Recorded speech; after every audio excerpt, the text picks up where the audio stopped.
अस्सलाम वालेकुम, क्या हाल है लेडीज़ आप लोगों का? अच्छा, now we have come to hand out number 4 which is going to focus on needs analysis. इससे पहले हम लोगों ने डिफरेंट सिलेबस टाइप्स की बात की और हम लोगों ने ये बात की कि जो प्रोडक्ट ओरिएंटेड सिलेबस है उनमें फोकस क्या होता है, प्रोसेस ओरिएंटेड सिलेबस में क्या फोकस होता है और किस तरह से हम different elements of the syllabus को हम कंट्रोल कर सकते हैं, हम मॉडिफाई कर सकते हैं बेस्ड ऑन कि हमारा फोकस क्या है। अच्छा, अब एक फोकस तो ये हो गया ना कि हमें किसी ने प्रिस्क्राइब क्या कर दिया है, हमें किसी ने बता क्या दिया है कि भाई आपके सिलेबस में क्या होना चाहिए।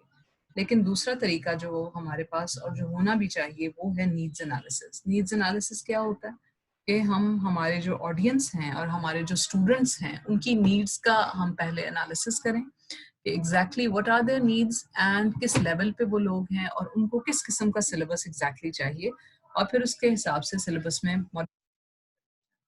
ठीक है, तो इसमें अब हम ये जो है अब इस हैंडआउट को देखेंगे कि जिसमें नीड्स एनालिसिस की बात है और इसमें मम्बीज कम्युनिकेटिव सिलेबस डिज़ाइन को फॉलो किया गया है। So if you look at the screen तो इसमें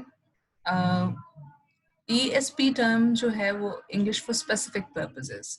तो हम लोग जो जनरली अपने स्कूल्स में इंग्लिश पढ़ाते हैं उसको हम EGP कहते हैं, इंग्लिश फॉर जनरल पर्पसेस। और English for specific purposes again is for those kind of learners के जो हम जनरल नीड से हट के किसी खास स्पेसिफिक नीड को हम उनकी देखें कि जिस तरह आप लोग ELT में हैं, अगर यहाँ पे आप लोगों को एक प्रोनाउंसिएशन का, फोनोलॉजी का जो पढ़ाया गया मॉड्यूल, अब उसमें आपको प्रोनाउंसिएशन पे किस तरीके से आप लोगों को ट्रांसक्रिप्शन के थ्रू हमने फोकस करवाया और आप लोगों की अपनी नीड्स के हिसाब से आप लोगों को हमने मोनोफ्थोंग्स और डिफ्थोंग्स और डिफरेंट तरह की हमने जो कॉन्सोनेंट एंड वावल साउंड्स हैं उन पे फोकस किया। अब वो सारा जो मॉड्यूल था एक उसका जनरल एस्पेक्ट तो था, लेकिन उसकी पेस और उसकी जो हमने डायरेक्शन रखी, उसकी वर्ड सिलेक्शन इवन आपने देखी कि आप लोगों की तरफ से आई, तो वो हमने आप लोगों की नीड्स के हिसाब से रखी। तो वहां पे वो इंग्लिश फॉर जनरल पर्पसेस नहीं हो गया, वो इंग्लिश फॉर स्पेसिफिक पर्पसेस हो गया। तो स्पेसिफिक पर्पस इज के यूजुअली ये आता है कि ये हम जॉब ओरिएंटेड लोगों की तरफ से देखते हैं कि एक खास आउटकम अगर कोई हमें चाहिए किसी जॉब की हमें रिक्वायरमेंट पूरी करने के लिए कि भाई इस तरह के अगर आपको जॉब चाहिए और उसके लिए आप ये कोर्स कर रहे हैं तो आपको हम इस लेवल की इंग्लिश जो है वो सिखा देंगे।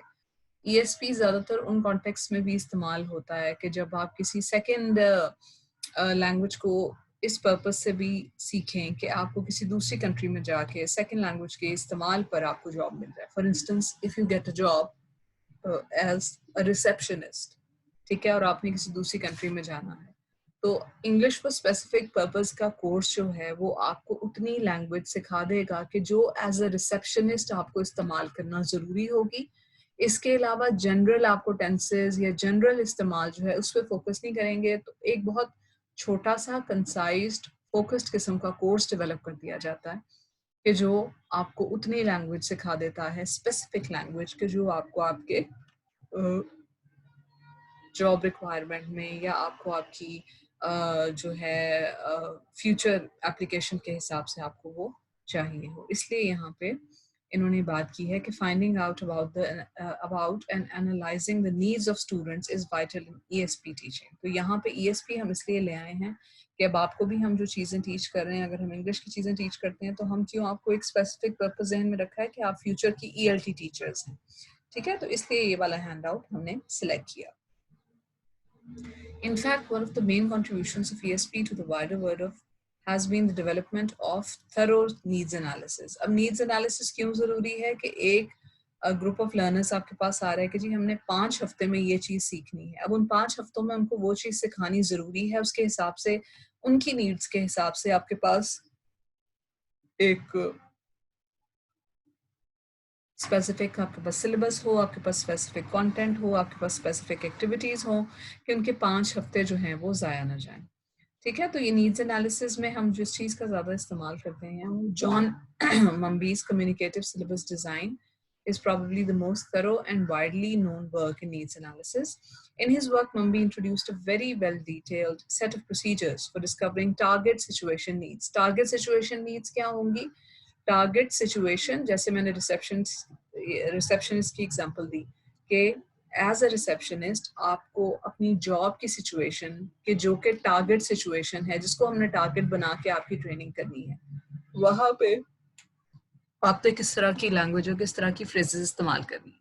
ठीक है, आपने किसी को वेलकम करना होगा, आपने गेस्ट से उनकी नीड्स पूछनी होंगी, फिर आपने उनको कमरों तक गाइड करना होगा, फिर उनके सामान के हिसाब से कोई गाइडेंस है तो आपने वो उनको बतानी होगी। ठीक है, या रूम सर्विस के बारे में कुछ बताना है तो एज अ रिसेप्शनिस्ट, अब रिसेप्शनिस्ट भी आप कहाँ हैं?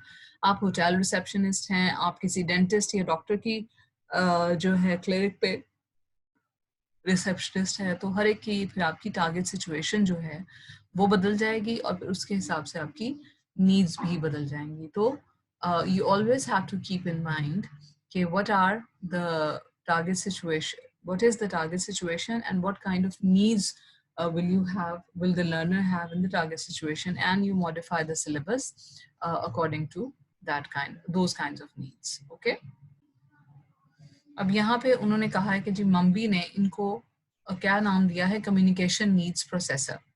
ठीक है, उसने सेट ऑफ प्रोसीजर्स के जिसको फॉलो करके ये एग्जैक्ट नीड एनालिसिस हो सकता है, उसको उसने नाम दिया communicative need processor. It is formed by a group of questions related to key communication variables कि जिसमें topics आ जाएंगे, participants आ जाएंगे, medium आ जाएंगे कि जो इस्तेमाल होना है target situation में, फिर आप वहाँ पे exact needs of the group of learners decide कर सकते हैं। ठीक है, this work was considered to be a turning point in the development of ESP thanks to the elaboration of the CNP, which is the communicative needs processor. It became very easy to identify the needs of any group of learners. All the course designer had to do was to operate it. Operate it का मतलब है कि उन सवालों के जवाब दे दिए जाएं तो वो सारी इंफॉर्मेशन आपके पास आ जाती है कि जिसकी बेसिस पे आपने अपने सिलेबस में मॉडिफिकेशंस करनी होती हैं। तो वो टारगेट नीड्स क्या हैं? Target needs is like an umbrella term which in practice hides a number of important distinctions. It is more useful to look at the target situation in terms of necessities, lacks and wants. अब उसने target needs के अंदर sub division कर दी कि 3 criteria हैं कि necessities क्या हैं learners की, उनके lacks क्या हैं, उनके wants क्या हैं। necessities क्या हैं? The type of need determined by the demand of the target situation. कि वो necessary language, उतनी necessity of the language कि जो टारगेट सिचुएशन में आपने इस्तेमाल करवानी ही करवानी है। फॉर इंस्टेंस रिसेप्शनिस्ट की ही एग्जांपल लेते हैं।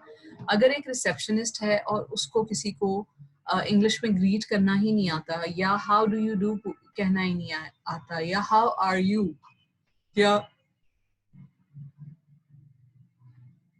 इस तरह की बेसिक ग्रीटिंग्स जो हैं वो उनको नहीं करनी आती, बेसिक जो है इंफॉर्मेशन देनी नहीं आती, प्रेजेंट टेंस का इस्तेमाल नहीं आता, तो वो फिर गलत हो जाएगा। ये उनकी नेसेसिटी है कि एज अ रिसेप्शनिस्ट उनको इतनी नेसेसरी लैंग्वेज आनी चाहिए।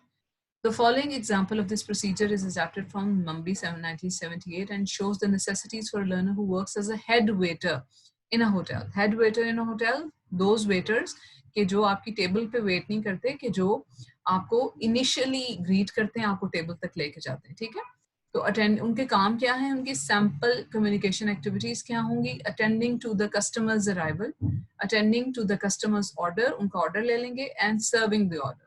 ठीक है, तो अब इसमें ये लैंग्वेज का फंक्शन है कि उस लैंग्वेज ऐसे इस्तेमाल उसको करने की ज़रूरत है कि जब कस्टमर आए तो उनको वो ग्रीट भी करें, ठीक है, और उनको शुरू में जो बेसिक इन्फॉर्मेशन है उसके हिसाब से अटेंड भी करें। तो उसके अंदर सब फंक्शन क्या आती है कि इंटेंशन पूछी जाए, इंटेंशन पूछें जी आपको टेबल चाहिए, कितनों की चाहिए, बैठना है, खाना खाना है, अभी लेना है, किसी का इंतज़ार कर रहे हैं। प्रोहिबिट करना है, अगर प्रोहिबिट का मतलब है किसी को मना कर देना, तो उसकी एग्जांपल कैसी? I am afraid we are full, अगर आपके पास टेबल्स नहीं है, वी आर क्लोज्ड, अगर आपका रेस्टोरेंट इस वक्त बंद हो गया या होटल बंद हो गया। या डायरेक्ट करना, डायरेक्ट करना के तरीका बताना कि अब इसके बाद उन्होंने प्रोसीजर कौन सा फॉलो करना, तो यानी please follow me, will you sit here please. कई दफा ये होता है कि your table is not ready, आपको किसी वेटिंग एरिया में थोड़ी देर बिठा दिया जाता है। तो all that kind of language is a necessity कि अगर आपने किसी कस्टमर के अराइवल पे उसको अटेंड करना है, ठीक है। तो ये उनके मैक्रो फंक्शंस आ गए, ये आगे माइक्रो फंक्शंस का मतलब कि वो उसकी सब डिविजन हो गई, अटेंडिंग में ये सारी चीजें आ गई। अब अगर जनाब वो बैठ गए, उसको टेबल तक ले गए, अब बैठ के अब है जी attending to the customers order ले रहे हैं अब आप, तो आपने सजेशन देनी है, आपने एडवाइस देनी है, आपने डिस्क्राइब भी करना है। मे आई सजेस्ट कि ये चीज खाएं, मे आई रिकमेंड आप एडवाइस कर रहे हैं, या फिर यू मे फाइंड द फलां फलां सूप और उसको आप फिर डिस्क्राइब करें कि इसको हमने इस तरह से बनाया है, ठीक है। अब ये टू स्पाइसी है फॉर इंस्टेंस, आप उसको अगेन ये सजेशन या एडवाइस में भी आ जाता है कि आपको अगर कोई आपको पहले ही आके कह दे कि we are looking for food which should not be very spicy, तो उन्होंने फिर कोई डिश बोली, तो फिर हेड वेटर का काम है कि उनको बताए कि डोंट ऑर्डर दिस प्लीज क्योंकि this may be too spicy. अब जब वो सर्व कर रहे हों तो फिर क्वेश्चन करना होता है कि is this for you sir madam, किसके सामने रखा जाए, ठीक है। फिर the food is okay, do you need something else, ये भी सर्विंग करते हुए। अब ये आपको समझ आ रही है ना कि ये वाली नेसेसिटी वाली वो लैंग्वेज है कि जो demand of the target situation है, इसके बगैर आपका गुजारा बिल्कुल नहीं है, ये आपको आनी ही आनी चाहिए। अब इसको आप बेशक ऑडियो लिंगुअल मेथड के थ्रू रट्टे लगवा दें, आप ग्रामर ट्रांसलेशन मेथड के थ्रू, अब उसके ट्रांसलेशन के थ्रू उसको सिखाएं, जो भी तरीका हो, आपको आपके लर्नर्स के हिसाब से एग्जैक्टली पता होना चाहिए कि मेरे लर्नर्स ने इसको किस तरह से सीखना है, ठीक है। ओके, आफ्टर नेसेसिटीज अब आगे लैक्स। अब लैक्स आर दोज थिंग्स के जो लर्नर टू लर्नर डिफरेंट होते हैं। फॉर इंस्टेंस अगर आप किसी एक खास बैकग्राउंड से या किसी खास तरह के एजुकेशन सिस्टम से आए हैं तो आप में कुछ चीजें लैक कर रही होंगी कि जो आपके साथ वाले लर्नर्स में लैक नहीं करती होंगी, ठीक है। This is the basically the gap कि आपकी टारगेट सिचुएशन में क्या चीज की जरूरत है और आपकी एग्जिस्टिंग नॉलेज कितनी है और कितनी चीजें यानी आपको अभी नहीं आती, तो वो आपके लैक्स हो गए, ठीक है। To identify necessities alone, however, is not enough, since the concern ESP is with the needs of the particular learners. You also need to know what the learner knows already, so that you can then decide which of the necessities the learners lack.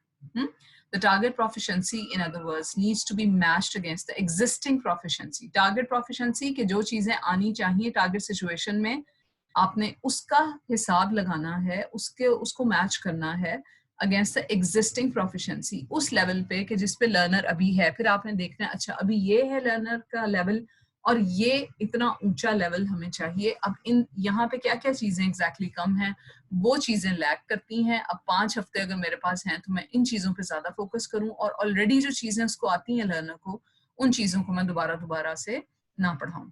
The gap between the two can be referred to as the learner's lacks. Okay, ये इसकी definition Hutchinson, Waters and Breens 1979 में। अब then with the necessities वो चीजें कि जो सिखानी जरूरी हैं, ये कौन डिटरमिन करता है, ये आपकी टारगेट सिचुएशन डिटरमिन करती है। लैक्स क्या है, ये आपके लर्नर की बैकग्राउंड और टारगेट सिचुएशन जो है वो करती है। अब इसमें देखें कि लर्नर का कंट्रोल रिलेटिवली कम है, तो कुछ चीजें वो होती हैं कि जो लर्नर्स की वांट्स भी होती हैं, ठीक है। तो वांट्स क्या चीजें हैं कि लर्नर का कोई अपना व्यू होगा और फिर अपनी नीड्स के हिसाब से उनकी कुछ जरूरत होगी या उनकी कुछ वांट होगी कि भाई मुझे ये भी आना चाहिए, ठीक है। तो इस तरह से उनको एक आप एक्टिव रोल देते हैं कि लर्नर की भी अपनी कुछ ओपिनियन या मर्जी उसमें शामिल हो और वो जो चीज चाहते हैं। फॉर इंस्टेंस अगर वो कहें कि भाई आप उनको शुरू में ये लैंग्वेज है कि I will bring the menu, आप उनको एक ये सिखाएं और लर्नर की वांट ये हो कि नहीं जब मैं ग्रीट करूं तो मुझे इस जुमले को 6-7 तरीके से कहना आना चाहिए, ठीक है। Shall I bring the menu to you? Would you like to see the menu now? इस तरह करके आप मुझे वैरायटी आनी चाहिए। जबकि आपने या टारगेट सिचुएशन ने ये डिटरमिन किया कि आप जी इसको एक या ज्यादा से ज्यादा 2 जुमलों में मेन्यू लाने का उसको सिखा दें, दैट्स इट। बट उसकी वांट्स जो है लर्नर की ये है कि भाई उसको वैरायटी ऑफ सेंटेंसेस आए टू से the same kind of things. तो फिर इसमें आपको अपने सिलेबस में अगेन मॉडिफिकेशन करनी होगी, क्यों? ताकि लर्नर की मोटिवेशन लेवल जो है वो हाई रहे। तो इसमें इसमें रिक्टरिक ने क्या बोला, a need does not exist independent of a person, it is people who build their images of their needs on the basis of data relating to themselves and their environment, ठीक है। तो एक इंसान की नीड्स जो हैं वो उस इंसान से अलग नहीं है, तो इंसानों ने, जो पीपल ने अपना इमेज एक बनाया होता है कि भी मेरी ये नीड्स है, मेरा ये इमेज होना चाहिए, मुझे इस तरह का बनना है, तो उस base on the basis of the data relating to themselves and their environment, तो उसकी बेसिस पे फिर आपको ये वांट्स डिटरमिन करनी होती हैं, फिर आपको अपने सिलेबस में मॉडिफिकेशंस करनी होती हैं. Learners may well have a clear idea of the necessities. They will certainly have a view of the lag, but it is quite possible that the learner's view will conflict with the perception of other interested parties. ठीक है, तो आपको ये दूसरे लोगों के ideas वगैरह, जो कोर्स डिजाइनर हैं, स्पॉन्सर्स हैं, टीचर्स हैं, उन आइडियाज को लर्नर्स की अपनी जो एक क्लियर आइडिया ऑफ नेसेसिटीज है, जो लर्नर्स का अपना, जो उनकी वांट्स भी होती हैं उसमें शामिल, आपने उसके साथ मैच करके उनकी वांट्स को भी लेना है, शामिल करना है, उनकी लैक्स को भी आपने देखना है और उनकी नेसेसिटीज को भी. ठीक है, अब ये आपके सारे आ गई. ये कौन सी सारी नीड्स थी? ये थी आपकी target situation needs. Target situation की नीड्स क्या है कि ये वो पूरी लैंग्वेज है कि जो आपको सिखानी पड़ेगी, अदरवाइज टारगेट सिचुएशन में फ्यूचर जॉब में सर्वाइव नहीं कर सकते. ठीक है, इसके बाद आ जाती हैं कुछ लर्निंग नीड्स. अब लर्निंग नीड्स क्या है कि till now needs have been considered on the term of the target situation. ठीक है, we have been considering the question what knowledge and abilities would the learners require, कि कौन सी knowledge और ability learners को चाहिए in order to be able to perform with the required degree of competence in the target situation. आप situation देख रहे हैं, आप ये देख रहे हैं कि अच्छा ये आइडियली इन लोगों को आना चाहिए, आप सिर्फ टारगेट सिचुएशन के हिसाब से देख रहे हैं. ठीक है, अब उसने कहा है कि considering the starting point as lacks and the destination necessities. ठीक है, although there might be some disputes over what the destination should be, wants. उसने कहा है कि ये सारी चीजें जब हम जहन में रखें कि भाई डेस्टिनेशन यानी नेसेसिटीज ये हैं, अभी की सिचुएशन स्टार्टिंग पॉइंट जो है वो लैक्स हो गई हैं, और डेस्टिनेशन तक किस तरह से पहुंचना है, डेस्टिनेशन के बारे में कुछ ख्यालात कभी होंगे, वो एम्प्लॉयर्स के अपने होंगे, लर्नर्स के अपने होंगे, वे कितनी लेवल की इंग्लिश आनी चाहिए, वो वांट्स आ जाती हैं. अब इन चीज़ों के साथ साथ ये सब कुछ अचीव कैसे करना है, तरीका क्या होना चाहिए कि आप जो है नेसेसिटीज को भी एड्रेस कर लें, आप इतनी लैंग्वेज सिखा भी दें, आप लोग वांट भी कर लें, वो जो तरीका है वो लर्निंग नीड्स है basically. How are we going to get from our starting point to the destination. तो ये हाउ जो आ रहा है ना, ये मेथड, ये technique, this will lead us to speak about another kind of need, which is the learning needs. To understand what is meant by learning needs, let's have a look. Let us look a little more closely at what happens in the analysis of target situation needs. In looking at the target situation, the ESP course designer is asking the question, what does the expert communicator need to know in order to function effectively? This information may be recorded in terms of language items, skills, strategies, subject knowledge. आप जब target situation में कर रहे हैं तो आप यही कर रहे हैं ना, कौन कौन सी लैंग्वेज आइटम आने चाहिए उनको, किस तरह की स्किल्स होनी चाहिए. फॉर इंस्टेंस अगर टेबल नहीं है या दो कस्टमर एक ही टेबल मांग रहे हैं, दो कस्टमर एक ही रूम मांग रहे हैं, और उनके दरमियान में किस तरह से सुलह सफाई से सब कुछ मैनेज करना है, ये स्किल आनी चाहिए. कौन सी स्ट्रैटेजी आप इस्तेमाल करेंगे, आप किसी और को बुलाएंगे, वो स्ट्रैटेजीज जो आपकी जॉब के साथ रिलेटेड होती हैं, उसके साथ रिलेटेड आपको नॉलेज भी आना चाहिए. और सब्जेक्ट नॉलेज भी. फॉर इंस्टेंस अगर आप होटल मैनेजर हैं तो आपको होटल के सारे प्रोसीजर्स का पता होना चाहिए. आपको ये पता होना चाहिए किसी का बैग अगर मिसप्लेस हो गया है तो वो किस तरह से उसको रिट्रीव किया जाए. आपको ये पता होना चाहिए किसी ने अगर किसी कमरे की, किसी हॉल की बुकिंग करानी है तो वो कहाँ कहाँ से जाए, किस प्रोसीजर को फॉलो करे. मैं ऊपर वाली एग्जाम्पल को कंटिन्यू कर रही हूँ. ठीक है, ये सारी चीजें तो आ गई कि होना क्या क्या चाहिए. What the analysis cannot do is show how the expert communicator learned the language items. किस तरह से ये सब कुछ सीखा गया, कौन सा तरीका, मेथोडोलॉजी इस्तेमाल की गई, कौन सी टेक्निक लड़ाई गई, ये सारा कुछ टारगेट नीड एनालिसिस में मिसिंग है, जो कि लर्निंग नीड्स में हमारे पास आता है. ठीक है, analyzing what people do tells you little if anything about how they learn to do it. For instance, अगर मैं इस वक्त ये लैंग्वेज बोल रही हूँ, ठीक है, आप कहेंगे कि ओके मैंने मैम शगुफ्ता की तरह की अभी फिलहाल लैंग्वेज बोलनी है. मैं ये नहीं कह रही कि मेरी लैंग्वेज बहुत अच्छी है बस, लेकिन आपका अभी फॉर इंस्टेंस अगर आपकी एक टारगेट आपने अपने लिए सेट कर लिया कि मैंने मैम शगुफ्ता जैसी इंग्लिश बोलनी है, जितनी कि वो बोलती हैं, और उतनी ही अंडरस्टैंडेबल हो कि जितनी वो इस वक्त अंडरस्टैंडेबल है, या डॉक्टर अस्मा जितनी आप लगा लें. ठीक है, अब आप हमारी लैंग्वेज को नोट कर लेंगी, आप हमारे एक्सेंट को नोट कर लेंगी, आप ये देख लेंगी कि हम किस स्किल के साथ बोल रहे हैं, आप ये देख लेंगी कि हम कितनी फ्रीक्वेंसी के साथ वर्ड्स इंग्लिश एंड उर्दू के इस्तेमाल कर रहे हैं, ठीक है। आप हमारी लर्निंग, आप हमारी स्पीकिंग स्पीड की बात कर लेंगी। लेकिन इस सब के पीछे आपको ये नहीं पता कि मिस शगुफ्ता ने या डॉक्टर अस्मा शाहिद काजी ने किस तरह से ये लैंग्वेज एक्वायर की, किस एज पे ये लैंग्वेज एक्वायर की, किन प्रोसेसेस के थ्रू ये लैंग्वेज एक्वायर की। तो वो जो पूरा प्रोसेस